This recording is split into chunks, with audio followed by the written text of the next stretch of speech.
Bonjour Eugénie donc. Être... Presque. Il n'a pas du tout le même verre. Non, c'est ça. Moi, c'est les parasols blancs. D'accord. On va apprendre à être bien dans son corps et bien dans sa tête. Le travail de l'acceptation de soi est très important et excessivement dur. Très difficile. On a tendance à croire qu'il suffit de faire un régime, de se mettre de jolis habits pour se sentir bien dans son corps, et on se rend compte souvent que ça ne marche pas. Parce que l'important est que votre corps et votre esprit soient sur la même longueur d'onde, en fait. C'est-à-dire que votre esprit va avoir une certaine image de votre corps. C'est ce qu'on appelle l'image inconsciente du corps. Et mon image inconsciente du corps est rarement en accord avec l'image réelle de mon corps. Et ça demande un certain travail. C'est-à-dire qu'on s'imagine ce que l'on n'est pas forcément. Ouais. On a une perception de soi qui est rarement la perception, par exemple, que les autres vont avoir de vous. On se voit souvent beaucoup plus de défauts. On se voit, en fait, à travers notre histoire, à travers notre passé, nos fragilités, nos traumatismes. Et tout ça, ça va modifier l'image qu'on a de soi, à travers nos représentations aussi. Alors comment on fait pour essayer de comprendre que c'est pas si dramatique que ça et que finalement il faut s'accepter tel que l'on est, c'est-à-dire dans la plupart du temps très bien. Exactement. Et surtout, non mais c'est ça, je veux dire, il n'y a pas de norme, quoi. L'acceptation, c'est le fait que finalement, on n'a pas le choix. On est comme on est, en fait. Et tout ce travail, il va passer d'abord par des règles d'hygiène de vie. C'est-à-dire que mon corps et mon esprit sont en permanence en train de communiquer. Mon esprit va essayer de comprendre ce que les messages de mon corps, les messages que mon corps lui envoie. C'est-à-dire que mon alimentation va par exemple directement influencer l'image que j'ai de moi, parce que mon alimentation va générer certains symptômes de mon corps. C'est-à-dire que si j'ai un problème avec la digestion des matières grasses, je vais avoir tendance à mettre plus de temps à digérer, à me sentir pas bien, à être fatiguée à ce moment-là.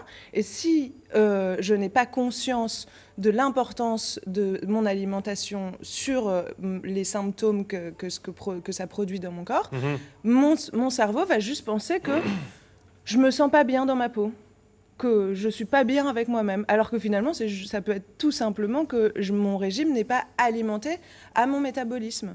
Donc il faut d'abord commencer par s'écouter, alors par savoir ce qui est bon pour soi, sachant que ce qui est bon pour vous, ça va pas être la même chose que ce qui est bon pour moi. Évidemment, il y a les variantes vont entre les hommes et les femmes, entre un enfant, un adulte, un adolescent, mais d'un individu à l'autre. Donc c'est en l'occurrence là un exemple, la nourriture qui détermine si on se sent bien ou pas bien dans sa tête et dans son corps. Qui va influencer le fait que je me sente bien ou pas. De la même manière que mon sommeil va influencer cette sensation-là aussi, puisque si j'ai pas bien dormi, je vais me sentir fatiguée. Si je me sens fatiguée, je crée des symptômes de fatigue. Par exemple, une certaine tension musculaire, je vais peut-être respirer un peu plus vite que d'habitude. Ces symptômes-là sont les mêmes symptômes que des symptômes d'anxiété ou d'un état dépressif. Donc mon cerveau peut très bien se dire « mince, ça va pas bien, replie-toi sur toi, vois moins de monde ». Tu vas pas très bien, t'as pas le moral en ce moment. Alors que ça peut être tout simplement que j'ai pas dormi depuis une semaine. D'accord. Faire du sport, ça permet de se sentir bien aussi. Avoir une activité physique, encore une fois, adaptée à mon métabolisme, c'est-à-dire que moi, je peux courir des heures et des heures. Peut-être que c'est pas votre cas. Ça, c'est clair. Ça, c'est sûr. Donc, mon activité physique, tout simplement parce que avoir une activité physique, ça me permet de faire rentrer de l'oxygène, de faire marcher la pompe cardiaque, d'oxygéner mes cellules, mon cerveau et donc mes cellules. Donc, d'avoir une bonne circulation sanguine, ça évite pas mal, ça protège des accidents vasculaires. Ça permet de sécréter des endorphines, de l'adrénaline, beaucoup d'hormones de bien-être en fait. Donc là, ça veut dire aussi qu'il faut peut-être essayer plusieurs sports pour trouver. Essayer plusieurs sports et puis pensez à en introduire dans votre journée. Prenez l'ascenseur, prenez les escaliers au lieu de prendre l'ascenseur. Prenez l'ascenseur, ça sert à ça l'ascenseur aussi. Chacun a son adaptation. Non mais il y a des ascenseurs, c'est pas pour prendre les escaliers, sinon il n'y aurait pas d'ascenseur. Bah oui, prenez l'ascenseur, faut pas prendre les escaliers. Appuyer comme ça, l'effort d'aller appuyer sur le bouton. Mais il est déjà trop fort cet effort. Si vous avez une courte distance, prenez un vélo ou faites-la Ou à une pied. voiture qui pollue bien. C'est quand même Exactement. beaucoup mieux. Plutôt que de le faire en voiture. La bonne connaissance de soi, c'est Ouais. très important aussi. Eh bien, une bonne connaissance de soi, en fait, c'est ça, c'est ce qui regroupe tout ce que je vous disais avant, c'est-à-dire que plus je vais me connaître, plus je vais connaître quels sont mes besoins, quelles sont mes fragilités, quels sont mes atouts, plus je vais pouvoir adapter mon sport, mon alimentation, mon sommeil, mon rythme, en fait, à qui je suis et à mes besoins qui me sont propres. Et on en arrive à l'acceptation. Est-ce qu'il faut passer par toutes ces étapes que vous venez de nous décrire, l'alimentation, le dodo, le sport, la bonne connaissance de soi, pour arriver à s'accepter? Est-ce que c'est incontournable, ça? C'est-à-dire que le travail de la bonne connaissance de soi va permettre de m'accepter comme je suis.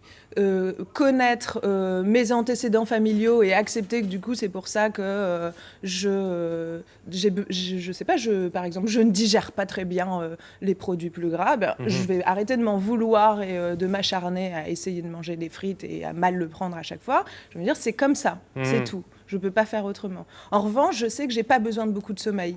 Ça m'est propre. Il y a des personnes qui ont besoin de 12 heures de sommeil. Moi, j'ai besoin que de 7 heures de sommeil. C'est génial. Je vais pouvoir le tourner à mon avantage plutôt que d'essayer quand même de dormir très longtemps le matin alors que ça va me fatiguer encore plus. Donc, c'est la bonne connaissance de moi, de mes spécificités qui va me permettre de m'accepter et d'accepter que ma manière de faire, mes besoins ne sont pas les mêmes que les vôtres. Très bien. Merci beaucoup pour tous ces conseils, Eugénie, que vous pouvez retrouver sur le site hdf.france3.fr.